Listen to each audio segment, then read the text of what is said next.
Or if the bomb that drops on you gets your friends and neighbors too, there'll be nobody left behind to grieve, and we will all go together when we go. What a comforting fact that is to know. Hey howdy hey boys and gerbils, it is I, John A. Whitman, and you're watching the John Doe Prepper channel. In today's video, I will be finally fulfilling two promises that I made to you, my lovely viewers, untold eons ago. The first of which is when I promised that I would finally get out the part 4 for my winter combat gear miniseries, and the second promise being that I would put out a review video for this lovely fleece-lined uniform in A-TACS FG. So today, because this uniform was slated to be the subject for Winter Combat Gear Part 4 anyway, I will be killing two birds with one stone in today's video. So this uniform actually serves two purposes. It can, obviously because it itself is camouflage and A-TACS FG is my 3-season pattern of choice, I can use this, and have in previous videos used this, as a standalone uniform specifically for the colder months of late fall and early spring when there is no snow on the ground. But then its secondary purpose is to serve as the outermost insulating layer for my winter combat setup.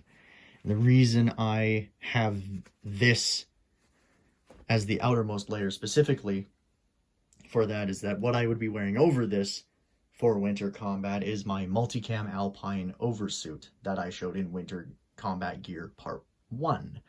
So in winter environments, particularly woodland winter environments, it is often the case that snow may be covering the ground, but may not have gathered enough or collected enough on trees and other foliage to make them as white as the ground is.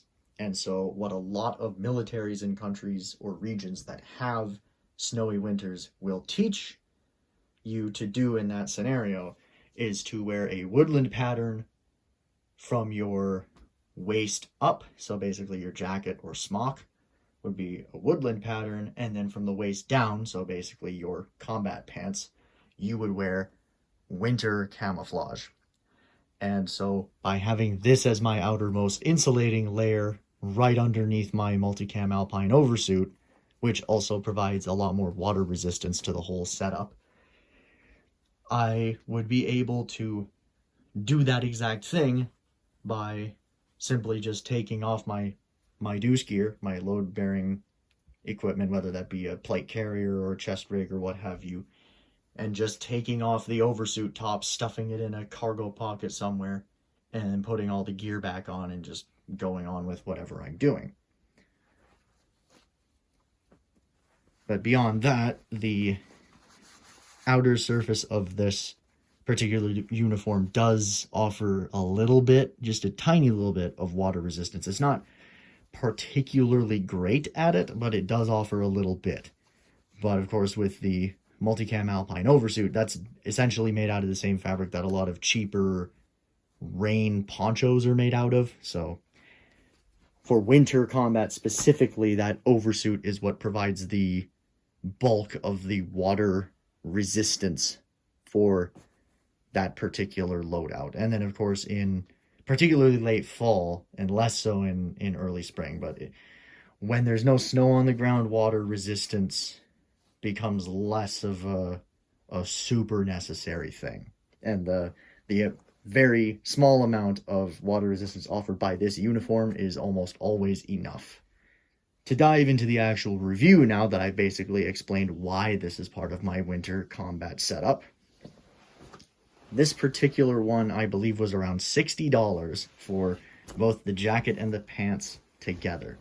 So looking at the jacket specifically, and the pants have the same lining, it has this lovely olive green fleece lining that is very soft and very comfy.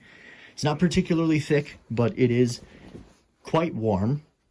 Most of the time, just this on its own with no other insulating layers is perfectly sufficient for late fall, early spring.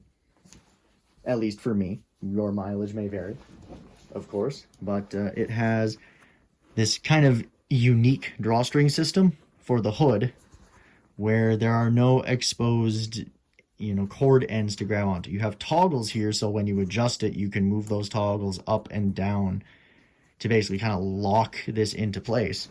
But the actual ends of the cords are in these front pockets here, where they just come down there. And you can see there's the toggle up there. If I pull on the end of the cord, the toggle goes down, right? Kind of an interesting setup. I guess it's pretty effective as far as this being inside the pocket and the pocket being zipped up means there's no way that's going to pose any sort of snag hazard for you, which is kind of cool. I think it's a bit of a convoluted way to do it, but I can see why they did it and the advantages that it gives.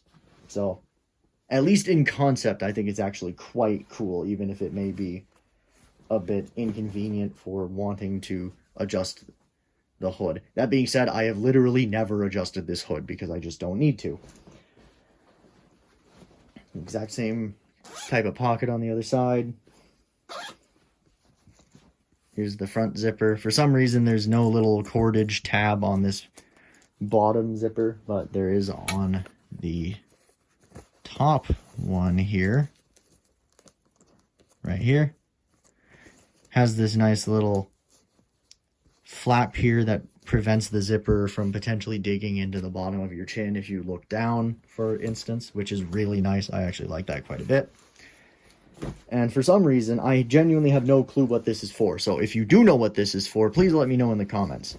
But there's this big, long pocket in the back with a zipper on each end, and it literally goes all the way across the entire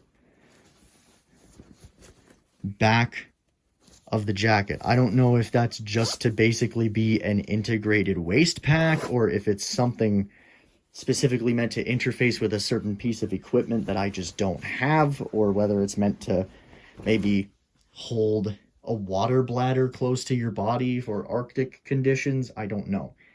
Now that I think about it, though, that actually might be a really good use for that pocket. It's kind of like the perfect size to hold something like a 3-liter water bladder. So that being said, this particular jacket, being the outermost insulating layer for my winter setup, might be too far from my body for my body heat to actually prevent the water from freezing. But I can always test that out. Maybe that would make a cool video, actually. But the thing I really like the most about this is there is an adjustable drawstring across the entire circumference of the jacket's bottom. So if you want to, you can keep this untucked from the pants and then adjust that super tight around your waist to help keep out water and snow and wind and all that, which is really cool.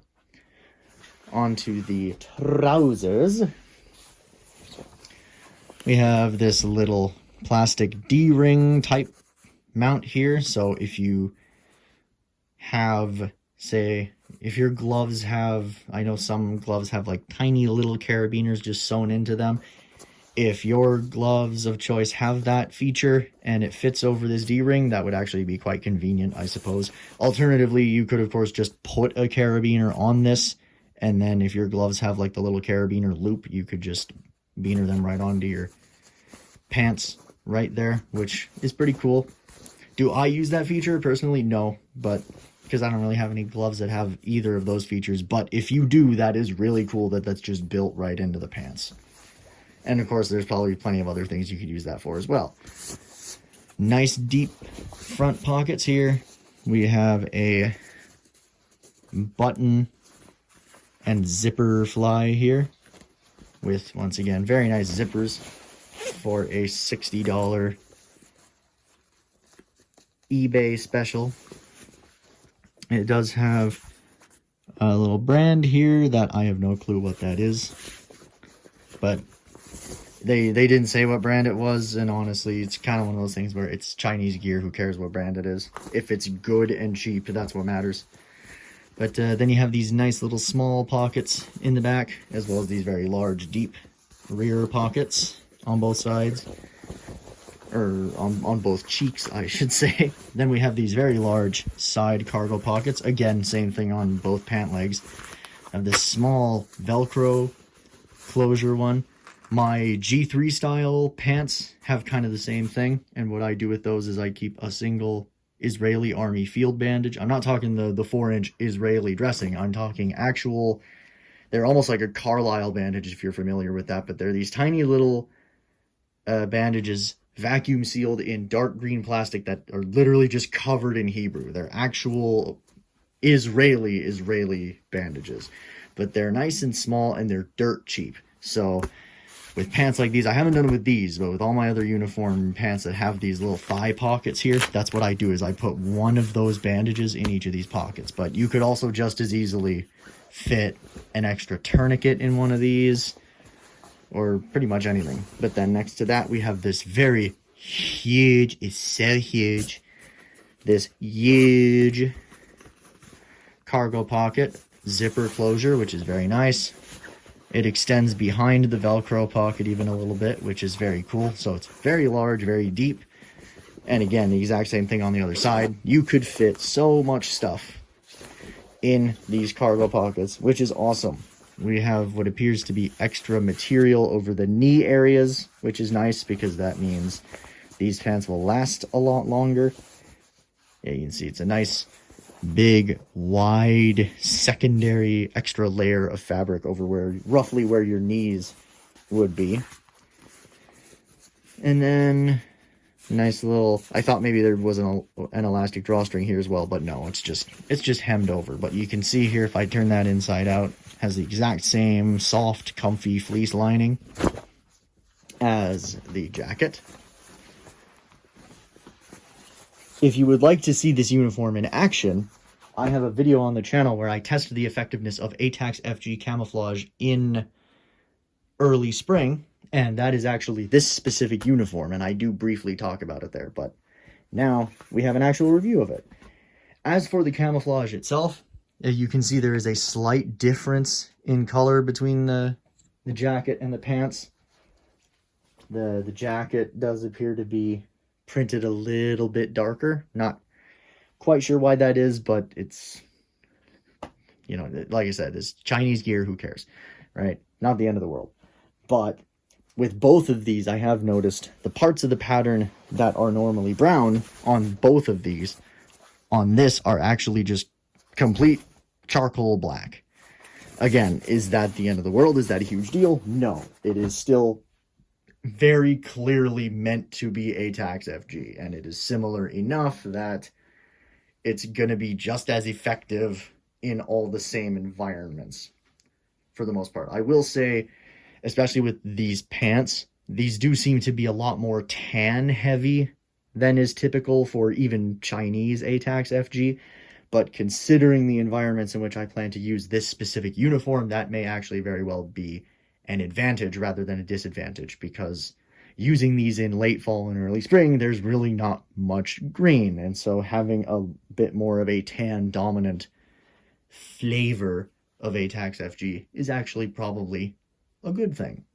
But overall, for 60 bucks, especially when a lot of other sellers are selling these for well over double that price, I would say this is pretty darn good, both as its own standalone mild cold weather uniform and as part of one of the many insulating layers you would need for moderate to extreme cold weather. But with all that being said, I think that's just about all I have to say about this lovely, lovely uniform and what I think of it and all the features of it. So thank you for watching this video. Thank you for taking the time out of your day to listen to me ramble. Stay tuned for some very cool videos in the works. I have just received news recently from my affiliate, Piedmont Regional Outfitters, that the first package of items for me to review has now actually been sent and is officially on its way. So I am very excited for that. So expect a video on that in the near-ish future. Expect Winter Combat Gear Part 5 in the near-ish future. And as I teased in my last video, which was an A-TACS FG camouflage effectiveness test in late summer, which is right now, I will also be slowly dipping my toes back into gun content very soon as well. So, a lot of things for both you and I to get very, very excited about. So, one more time before I sign off, thank you for watching this video. If you liked it, consider leaving a like and a comment for the dreadful Leviathan that is the YouTube algorithm.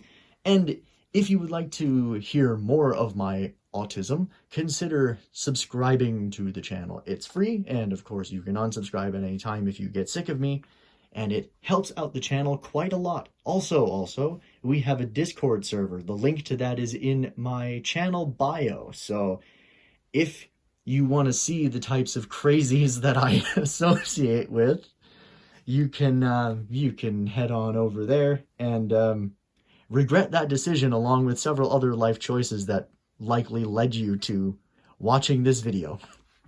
But with all that being said, that's all I have to say. So I will catch you all in the next video. Bye-bye.